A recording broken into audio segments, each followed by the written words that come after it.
Сәлеметсіңдер ме балалар? Қазір бізде көркем еңбек сабағы. Бүгінгі сабағымыздың тақырыбы сызықтық перспектива. Перспективалы сурет салып үйренеміз. Ендеше сабағымызды жақсы көңіл-күймен бастау үшін мына өлең жолдарын айтайық. Мен айтамын, ал сендер қайталайсыңдар.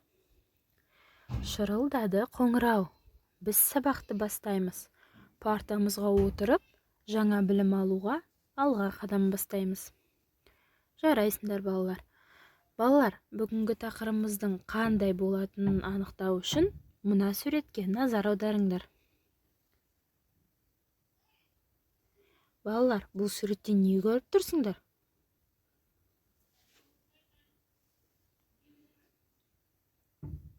Бұны біз перспектива деп атаймыз. Перспектива дегеніміз бір шаршы кенепте немесе қағаздың бетіне кеңістікті қалай бейнелеу керектігі туралы түсінік. Перспектива латын тілінен аударғанда тақсадағыны көре білу деген сөзден шыққан. Ендеше балалар, бүгінгі сабақта біз перспектива салып үйренетін боламыз. Балалар, перспектива сызықтық перспектива, ауа және жарық пен көлеңке перспективасы болып бірнеше түрге бөлінеді. Сызықтық перспектива алыстағы заттар кішірейіп, ал жақындағылары үлкен болып көрінетін бейнелеу тәсілі.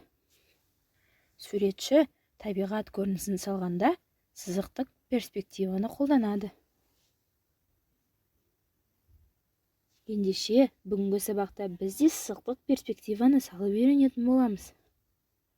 Мен сендерге үлгілер беремін. Сол үлгілерге қарап салатын боласыңдар. Мынау сендерге берілген бірінші сурет. Осы суретке қарай отырып, осыған ұқсатып, жобалап, перспектива салып көреміз.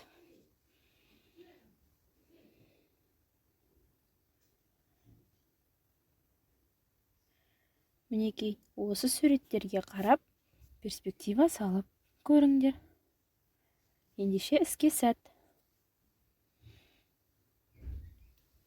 Жарайсыңдар балалар, салып болсақ, сабағымыздың соңында сабақтың қалай сендерге әсер еткен жайлы білетін боламыз. Ол үшін кері байланыс жасап көрейік. Сендерге күн, бұлт және жаңбыр бейнеленген суреттер берілген. Осылардың біреуін таңдай отырып, бүгінгі сабақ сендерге қандай әсер қалдырғанын бөлісетін боласыңдар.